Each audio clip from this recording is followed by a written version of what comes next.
Well, good morning from Prague. I completely forgot to end my video yesterday because it was such a busy day. So we were obviously out walking all day and then we came back and we were so tired. As soon as our head hit the pillow, we were gone. So today it is Sunday, it's -4, hence the weird looking clothes because I've layered up a little bit. I've got leggings and then trousers over my leggings because what I noticed the first day was when I had just like wide leg trousers on, because it's so cold, my skin was all cracked and chapped. Luckily I've got my Lipsil Vaseline, which is just plain, so I just use that on my legs. Weird, I know. But we're going to go down for breakfast now and see what sites we can explore today. We had a fantastic day yesterday. We just met up by accident when we were watching the astronomical clock. My mouth is dry, can you tell? With a walking tour that was just going around. So the boys were just the men were just kind of listening, and then they asked somebody, is it free? And they said yes. We were like, let's just join them. So we did that. Then we were going to have a bite for lunch. However, that didn't quite work out as planned because the food never arrived. But me and Tess had bubble tea and the boys had a coffee. So that kept us going until 2:30 with the next tour. And then we were busy for another 2.5 hours doing the next walking tour across Charles Bridge. And then we grabbed some food, as you saw last night, which was fantastic. And it worked out about £17 per person. But for the amount that we had, I mean, they did say to us, that is for 2 people. But I said, I'm not eating pork knee. That is just Jeff. Thank you very much. And I had the goulash, which was gorgeous. So down for breakfast now, and I will catch up with you probably when we're on our way somewhere else later. Also worth mentioning, the breakfast, to be fair, is absolutely gorgeous. And also, after my fall yesterday, I've only got a tiny bit of swelling on my knee, so not too bad. But I've taken anti-inflammatories, so hopefully it'll hold up for the rest of the day because we've got a lot of walking to do. Today's breakfast was in a different location, the Overflow restaurant, if you like. So there was the main one, and then this one was just off to the side at the back of the hotel. Still lovely, still plenty of choices. So the plan is to fill up here for breakfast, and then we won't need as much for our lunch, if anything at all, because we didn't yesterday, and then head out for our day of adventure.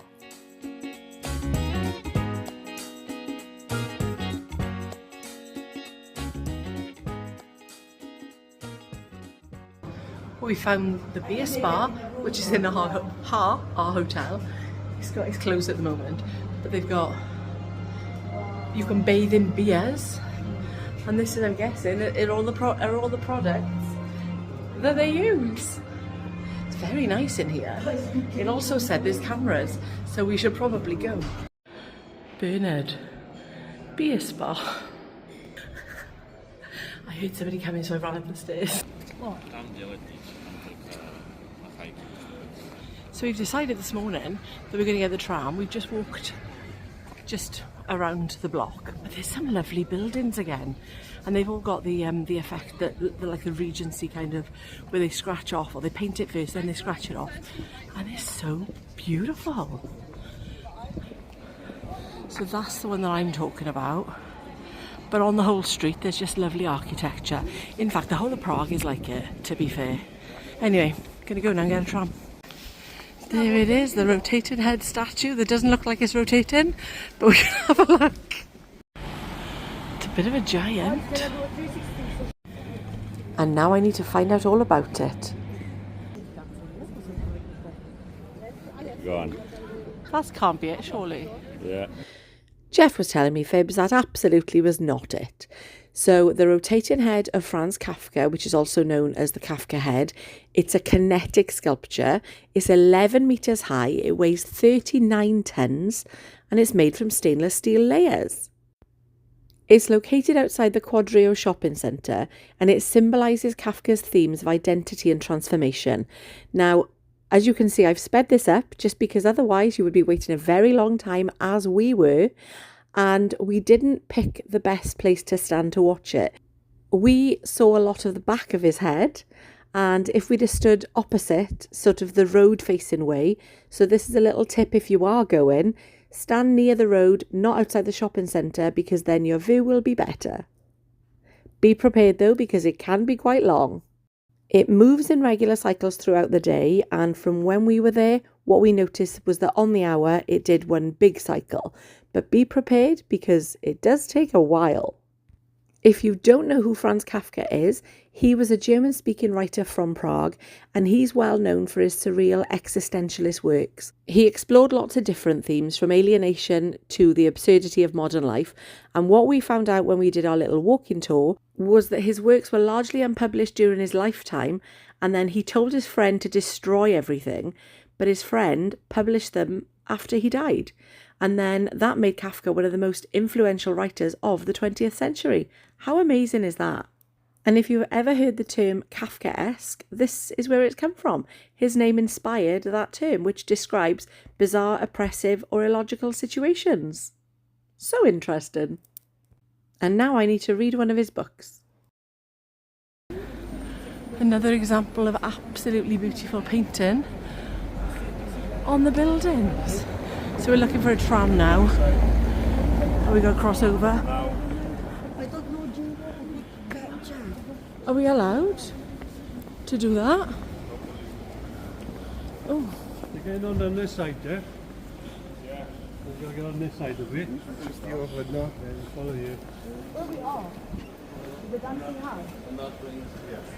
It's a 40-minute walk. So next we're going to the dancing house. We're going to get on a tram to go there. And it's a 40-minute walk otherwise, which we don't mind the walk in, but we just don't really know where we're going. So hopefully we get the right tram.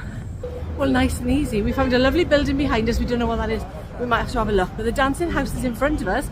We went on a tram, nice and easy. I think it was 120, about £4 for 24 hours. So that is good. And I feel like today is going to be a lot more relaxed, a lot less what do you call it? Leisurely. A lot more leisurely. So we can take our time, have a little look around, and I'm going to show you the dancing house, what we can see now. I don't know what it does though. So that's it, right on the end of the street, and we'll see what it's all about.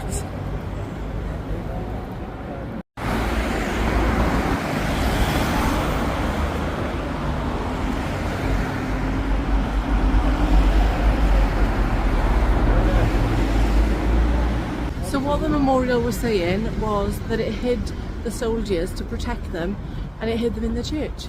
So what we found out as well since we've been here is that Prague is not a very religious place. So years ago, obviously, there's a lot of Catholic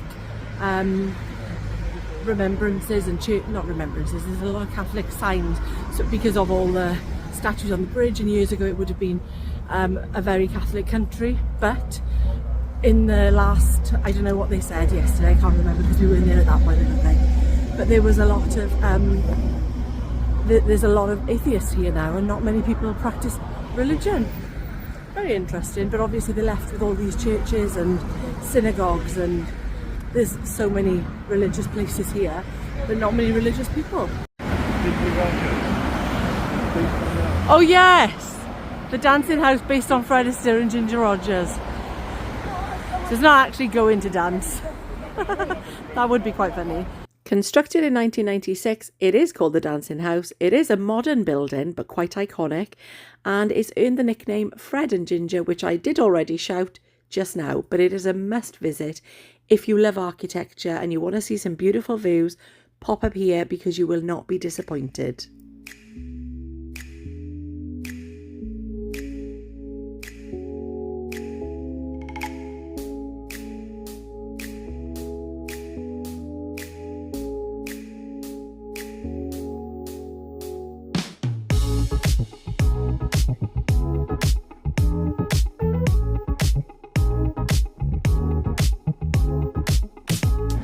We were going to have a little look in the church, but it's locked. Have a look at that though. Look at the ceiling.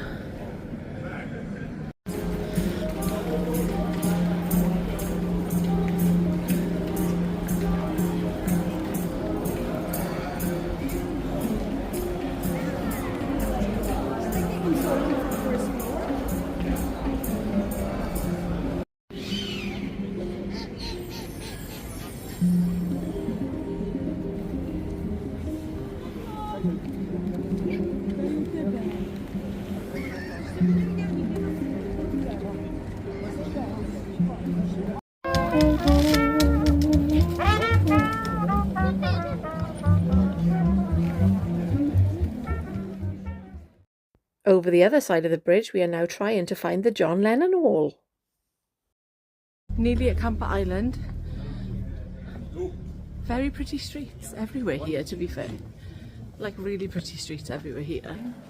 Oh, Baroque. 1708. Oh, it's a Chinese restaurant now. So I'm going to tell you a little bit about the Lennon Wall, and this was started in the 1980s as a form of protest against the former Czechoslovakia's communist regime, and then after John Lennon got assassinated, young activists painted his image along with lyrics from Beatles songs and messages for peace and freedom. Authorities have repeatedly tried to repaint it, but new graffiti keeps appearing, and it's just been turned into a lasting symbol of free expression in Prague. It's a vibrant graffiti covered wall and it is lovely to see. Here we are. Oh, I got that. Oh, there you are.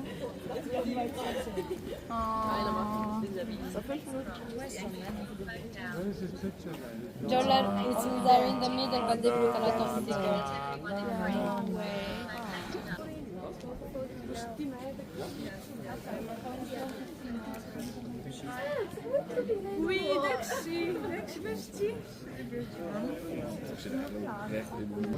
So we've come to the John Lennon Wall and have a look. We've bumped into a lovely group of Filipinos here.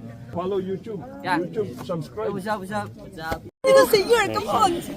Famous, there we are. That's why if we post Facebook, we're gonna play some "Let It Be" by John Lennon. Oh, yeah. So we've got Ray, Ray,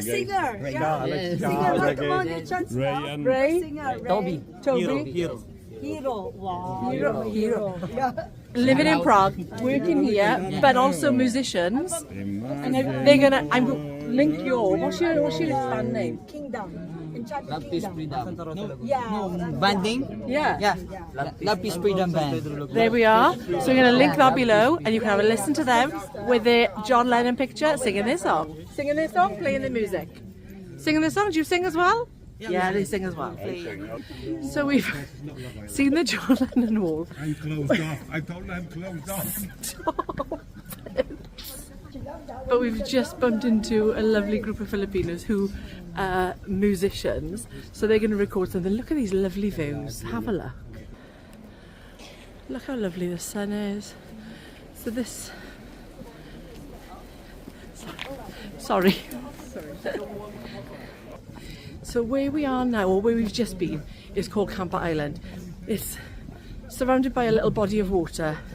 And I think we're going to make our way to the narrower street and then just keep on walking. Like I said, it's a bit of a relaxing day today. We haven't got anything like an itinerary as such. We're just gonna look and see what we're near, what attractions are there, and see where we can find. Just found food, we're not even hungry. Let's hope it's not as good as yesterday, or better, I mean. Oh, there we are, the Yellow Submarine, the Wall pub, as a little tribute, I guess, to the lovely John Lennon.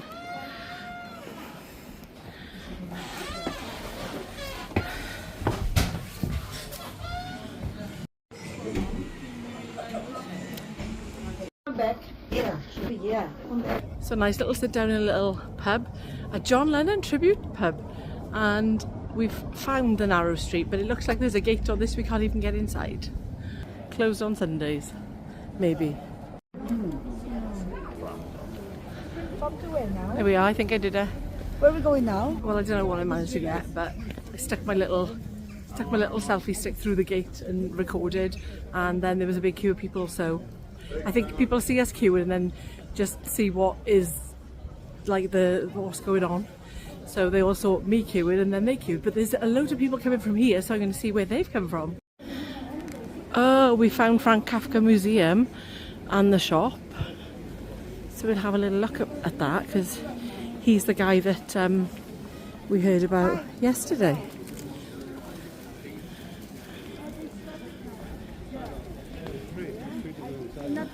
And the man who...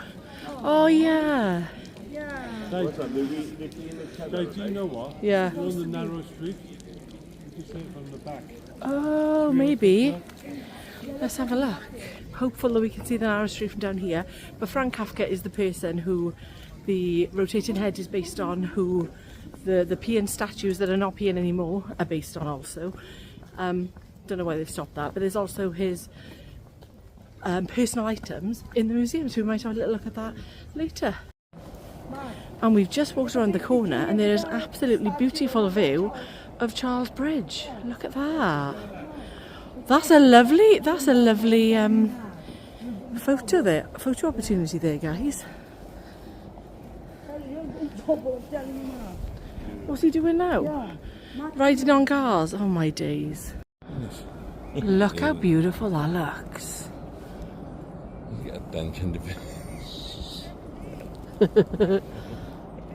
We've actually just realised that Prague is not as big as we thought, because we went to that little island, walked around a corner basically, down a street, and we were at the restaurant we went to yesterday, and all these things were literally just around it, but we didn't plot anything on a map, so we had no idea. And that's the bagel house we went to yesterday that didn't bring our food, and the bubble tea bar that we had a bubble tea in. So now we're going to get on a tram, go to the Tower of the Hill on the funicular, and then apparently it's free from the hotel, so I'll keep you updated on that. There's a crossing here. We're going to get fined for jaywalking. So it is Petrin Tower we are headed to, and we just need to wait for the tram to take us to the hotel where the free or included funicular is. As long as there's no hotel guest waiting, we can use it. And that just behind me is where we were yesterday, the castle. Yeah.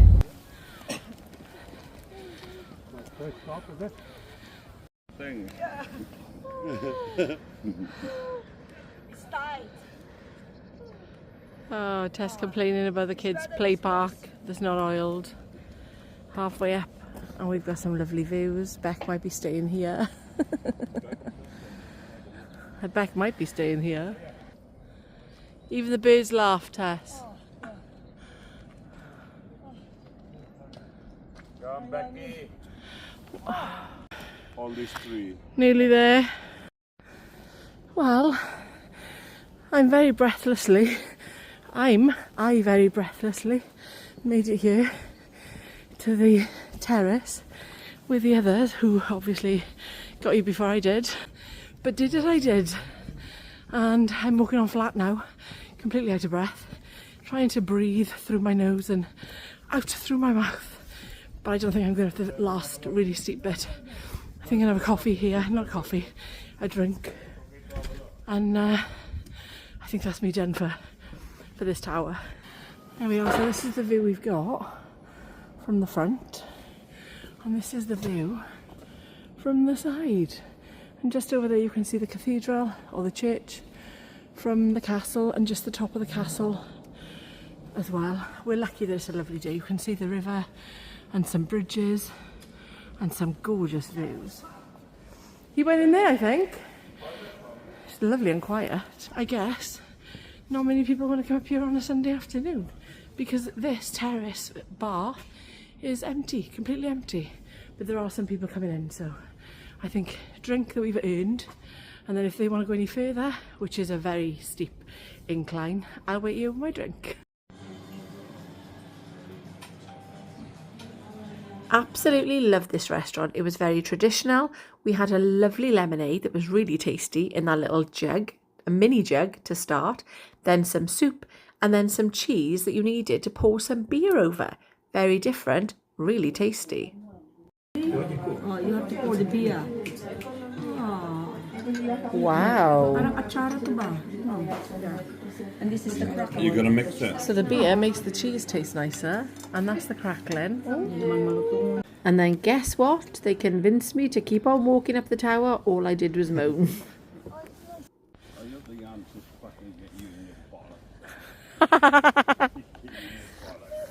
Red light! Green light! Why did you think? Well, I made it. Oh my god. We stopped for a snack on the way and some drinks, and I've got to be fair, it nearly killed me. I didn't stop complaining, did I, Jeff?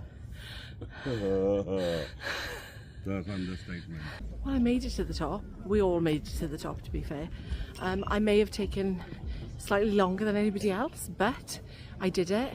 It is an achievement. However, there are still people climbing up here. You can see them on the little helter-skelter bit in the middle. But I'm done for the day now. I don't want to go up there. And this is called the Petrin Tower, which is based loosely on the Eiffel Tower. It's been here since 1891. I think it was started in 1888, but I'm going to look into a bit more of it because you know I do love my history. And it's a lovely little place. I can imagine in the summer it's probably a nice place to walk up and have a little picnic, bring some food, bring the family. However, it's lovely and quiet here right now. There's little parks and paths and it looks like kind of castle grounds. So I am going to look into it a little bit more, and I might even be able to put it just down here if I have found out more about it. So Petrin Tower is 63.5 metres tall, 208 foot. It's an observation tower on Petrin Hill, which is where we are now. This is often called, as I said earlier, Prague's Eiffel Tower due to the resemblance to the Paris landmark. It was built in 1891 for the Jubilee exhibition, and you can see panoramic views of the city if you want to climb up 299 steps, because that's what it is to get to the top. So although it was inspired by the Eiffel Tower, it's only quarter of its size. And there we are, just beyond those trees is a beautiful view of Prague. Hopefully, walking further down, we'll get a better one. But first, we have to walk down these lovely steps. Oh, you alright? oh, you okay? Fine. You okay? Oh, here. Go here, go here, go here. Oh, are you okay? Okay. Thank you. Sorry about that. No, don't worry. Just remember, if you are doing this walk, these steps may not look steep, but they definitely are, so please take care. Oh, there we are. That is an absolutely beautiful view. Well, now Matt has got us walking a shortcut.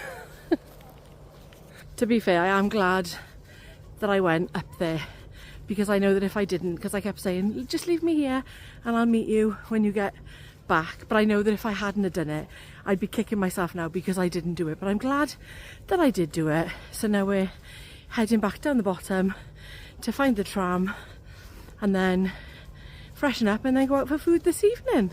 Because the whole purpose of this trip is, it was Matt and Tessa's 25th anniversary a couple of weeks ago. So I got it. They keep warning me to watch steps because I fell over yesterday.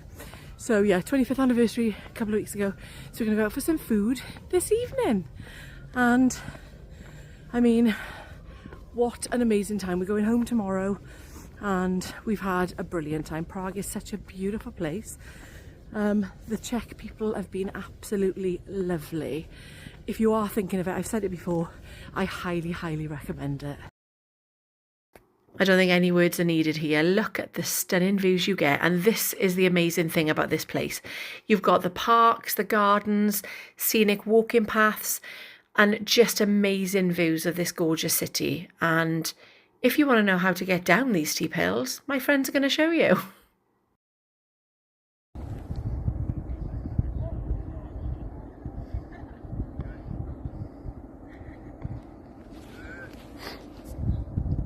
Come on, Tess! Roly-poly! Yay! Jeff! Jeff! Hooray! Rebecca!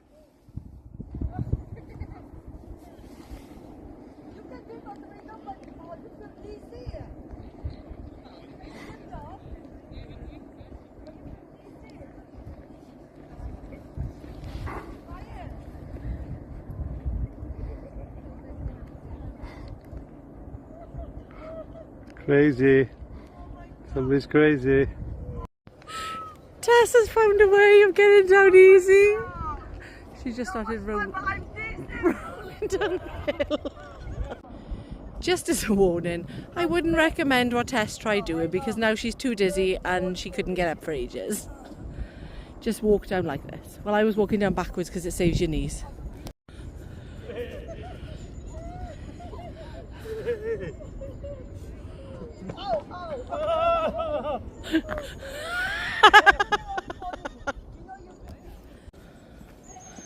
Jeff very kindly offered to carry my hat for me so that I could concentrate on walking. He did pull me, he's not lying. He pulled me on the way up. On the way back, it kills your knees. So I have been walking backwards just because it relieves the pressure a little bit. But obviously you've got to keep turning your head around because I'm not walking down that, I'm going to fall. Yeah, I'm not doing that little. Absolutely not. So we're still walking down. I keep saying that because he's making fun of me. Oh, it's steep though. See you in a bit. So there we are, that is the now redundant funicular. Well, I don't know whether it is redundant, but when we were walking around here, it's got all graffiti and the signs are crossed out. So I don't think it is open any longer. But obviously, don't go by my word. This is recorded in February 2025, so it may well be open on your visit. So that is where you would have got it from, but there's tape on here and big crosses on the sign there, so it doesn't look like it is able to be used anymore. And there we are, that's the complex. And the grounds, there we are. Off we go to find our tram. Vietnamese for our tea tonight. How nice is that? We've got to use the table next to us because they're still not finished and there's a lot of food. Or more. You have with dry, one dry, you have. Is that yours back or mine? Mine. What are you having that? Oh, big inside as well. Yeah. Oh, wow. That's what I had yesterday. No, I don't like You like broccoli? Yeah. Oh, and then another strawberry. Chimney cake is a popular pastry in Prague and lots of other Central European countries. However, it's got roots in Hungary and Slovakia, and although it's an iconic tourist favourite in Prague, lots of locals don't consider it a traditional Czech dessert, which is really fascinating. So lots of the tourists buy it, but the locals tend to not. Good morning, it is our last day in Prague. We're just heading out for breakfast and we're not going to have a lot of time to do anything. I think it's just going to be a case of going straight to the tram station or the train station, underground station, and then head into the airport. But it has been an absolutely beautiful time we've had. It's such an amazing place with so much history and lots to see, plenty to do, and so many places to eat and drink. And I don't know whether we'll come back because I feel like we've seen a lot, but who knows, never say never. It is our last day and they did put us in the main restaurant for our final breakfast here, and this is just the layout. I just wanted to share with you because there was so much choice. It was a brilliant hotel. I will put all the details down below because it was a great location and the food was lovely, the staff were great, the rooms were really clean and fresh, well looked after. So I will link it all in the description if anybody is interested in where we stayed. A long day of travel ahead means we have to fill up before we leave, and this was breakfast. I did even have a dessert. Then we headed to the airport, which took around about an hour on the buses and the trains, and then we went for some food at the airport because it was lunchtime by this point, and they had the most fascinating things I've seen. It was just like a conveyor belt, but I've never seen it in an airport. Well, anywhere really, and I was fascinated by it, so I'm just sharing it with you. Had a lovely pasta salad and some chicken, and then what a way to get rid of your dirty dishes. I loved this. And then off we go home. What an amazing time we've had. Thank you so much for all of your support and for watching, and I will see you in the next one.